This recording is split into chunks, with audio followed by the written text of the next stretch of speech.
दोस्तों, क्या आपको भी ईबीएस पेडागोजी से डर लगता है? यदि आप लोगों को भी ईबीएस पेडागोजी से डर लगता है, तो हमारी बस एक क्लास कर लीजिए। उसके बाद आप खुद कहेंगे कि सर जी आप इससे पहले क्यों नहीं मिले। तो हेलो दोस्तों, स्वागत करते हैं आप सभी का एक ईबीएस का एक नया सेट में। तो ये आज का सेट नंबर 18 है और इसका समापन जो है 29 दिसंबर 2021 को हुआ था। तो चलिए इससे रिलेटेड ईबीएस पेडागोजी का 15 पेडागोजी का प्रश्न सॉल्व करते हैं। यह सॉल्व करने के बाद आप खुद कहेंगे कि सर जी ये तो बहुत ही आसान है। तो बस आप लोग लास्ट तक ज़रूर देखिएगा।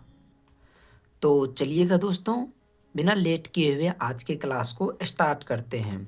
उससे पहले यदि आप लोग चैनल पर नए हैं तो प्लीज़ वीडियो को लाइक एंड चैनल को ज़रूर सब्सक्राइब कर लीजिएगा। तो चलिए आज का ये प्रथम प्रश्न है। कक्षा 5 में पाठ किसके जंगल पर चर्चा करने के लिए अध्यापिका ने सूर्यमणि के सच्चे किस्से को सुनाया। उसमें उसे एक केंद्र तोरंग की स्थापना की थी जो कि देखता देखता था। तो इसका पहला ऑप्शन में है जमीन और जीविका की समस्या, भोग की समस्या और चौथा है वनों की समस्या, कुडुक संस्कृति की सभ्यता। तो बताइएगा दोस्तों इसका सही आंसर क्या हो जाएगा। तो ये जो है दोस्तों समस्या था, इसको इसको कुडुक संस्कृति की समस्या। तो इसका ऑप्शन नंबर 4 यानी कि 4 जो है बिल्कुल ही सही हो जाएगा। चलिएगा बढ़ते हैं उसके बाद अगली प्रश्न की ओर।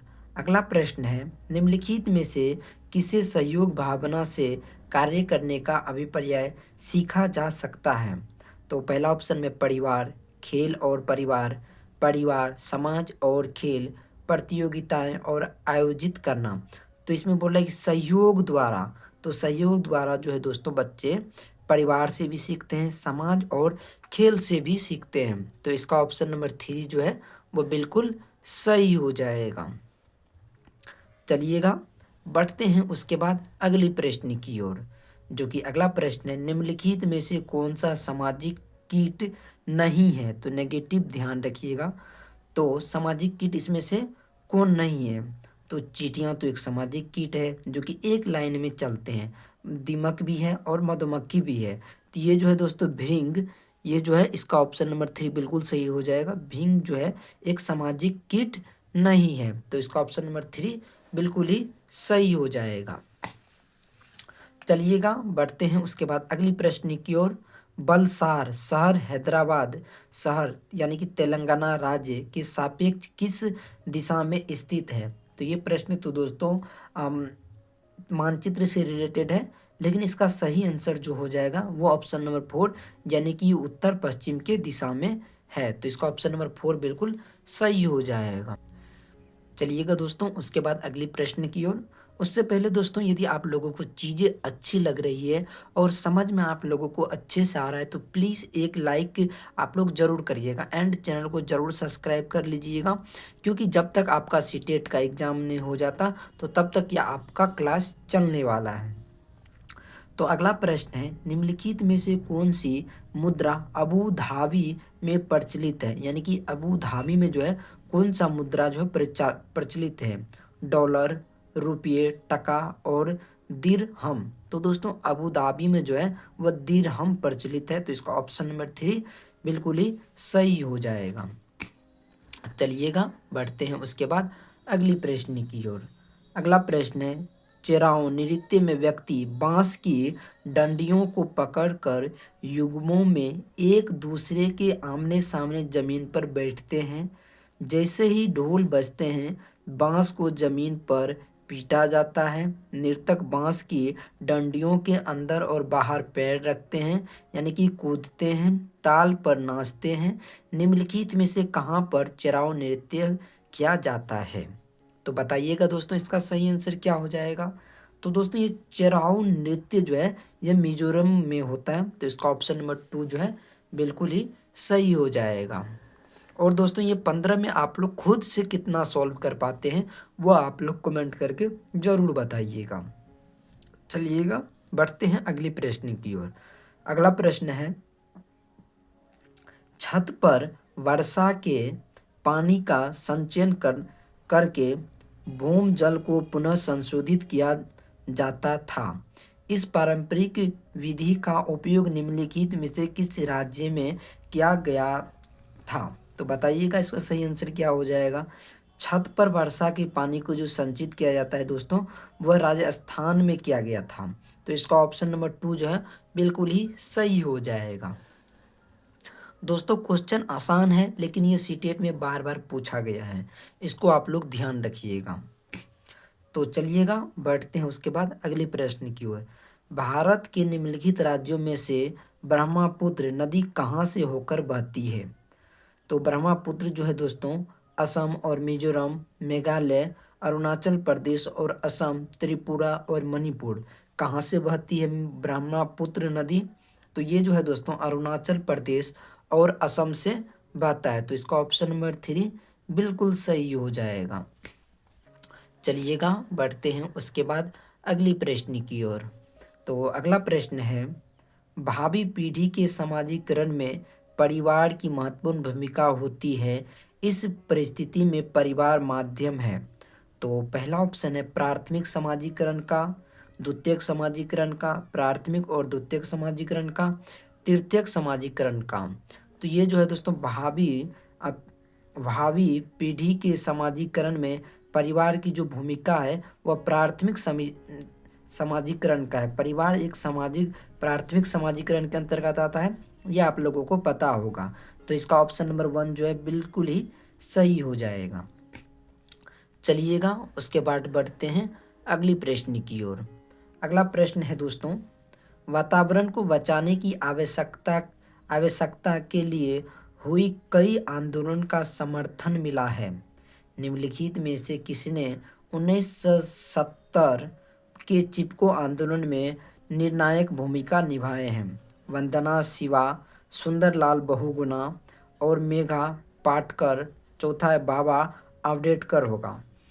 तो बताइएगा दोस्तों इसका सही आंसर क्या हो जाएगा, और ये बहुत बार सीटेट में पूछा हुआ क्वेश्चन है।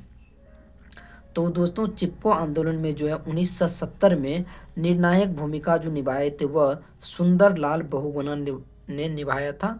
तो इसका ऑप्शन नंबर 2 जो है बिल्कुल सही हो जाएगा। तो दोस्तों एक बार कमेंट करके आप लोग ज़रूर बताइएगा कि आप लोगों को ये क्लास कैसा लगा है, क्योंकि जब आप एक बार ये क्लास देखिएगा आपको बिल्कुल आसानी से आसान भाषा में जो है समझ में आएगा।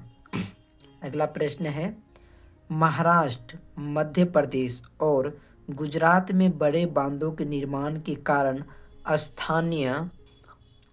स्थानीय व्यक्ति को अपनी प्राकृतिक आवास को छोड़ना पड़ा। इस प्रकार की गतिविधियों को क्या कहते हैं? तो पहला ऑप्शन हो गया तबादला, स्थानांतरण द्वारा अंदर आना, स्थानांतरण द्वारा बाहर जाना, और चौथा हो गया विस्थापन। तो ये गतिविधि को जो है दोस्तों विस्थापन कहा जाएगा। तो इसका ऑप्शन नंबर 4 बिल्कुल सही हो जाएगा। आइएगा उसके बाद बढ़ते हैं अगली प्रश्न की ओर।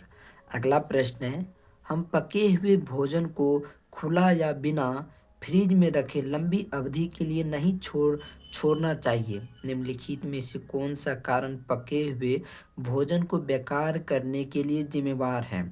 तो पहला ऑप्शन हो गया कीट, विषाणु, फफूंद और जीवाणु।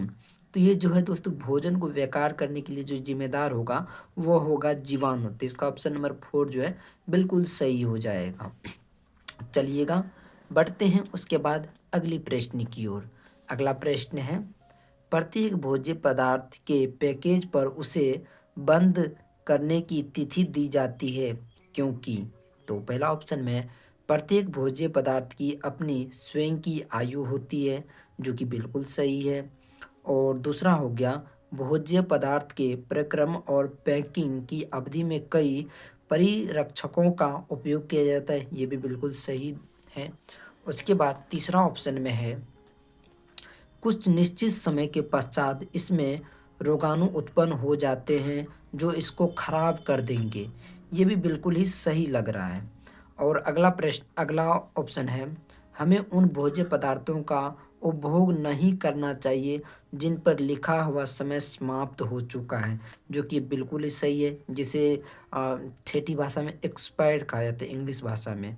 तो इसका ऑप्शन नंबर 1 और 2, 3, 4 यानी कि ए, बी, सी, डी तीनों सही हो जाएगा, यानी कि ऑप्शन नंबर 1 बिल्कुल राइट हो जाएगा। चलिएगा बढ़ते हैं उसके बाद अगली प्रश्न की ओर। अगला प्रश्न दोस्तों बहुत ही अच्छा और मज़ेदार है। अगला प्रश्न है, मच्छरों के प्रजनन की रोकथाम के लिए कई गतिविधियां प्रस्तावित की जाती है, निम्नलिखित में से वह विधि ज्ञात कीजिए जो कि मच्छरों के प्रजनन को नहीं रोकती है। तो चलिएगा इसका ऑप्शन की ओर बढ़ते हैं। कूलर के पानी को सप्ताह में कम से कम 2 बार बदलें, ये तो प्रजनन को नहीं रोक सकती है, ये बिल्कुल सही है। गलत है। तालाब और पानी इकट्ठा होने वाले स्थान में मछली डालें जो कि मच्छरों के लावा को खा ले, ये भी मतलब मच्छरों के प्रजनन को नहीं रोक सकती है, ये बिल्कुल गलत है। म- मच्छरदानी का प्रयोग करें।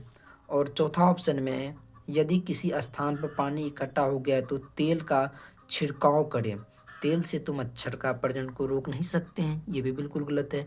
उसके लिए जो है दोस्तों मच्छरदानी का प्रयोग करें, उससे आपको बचाव होगा और रोकथाम मिलेगा।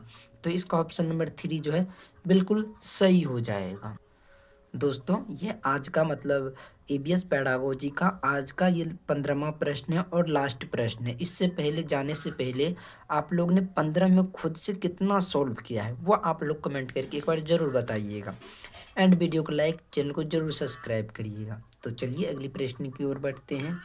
अगला प्रश्न है, दस्त के रोगियों को चिकित्सक परामर्श देते हैं वे अधिक मात्रा में उबाल कर ठंडा किया हुआ पानी जिसमें गुटकी भर नमक व थोड़ी सी चीनी मिली हो पिए, क्योंकि केवल चीनी वाला पानी आंत नहीं रोक सकते हैं, ये तो बिल्कुल गलत और नेगेटिव भी है।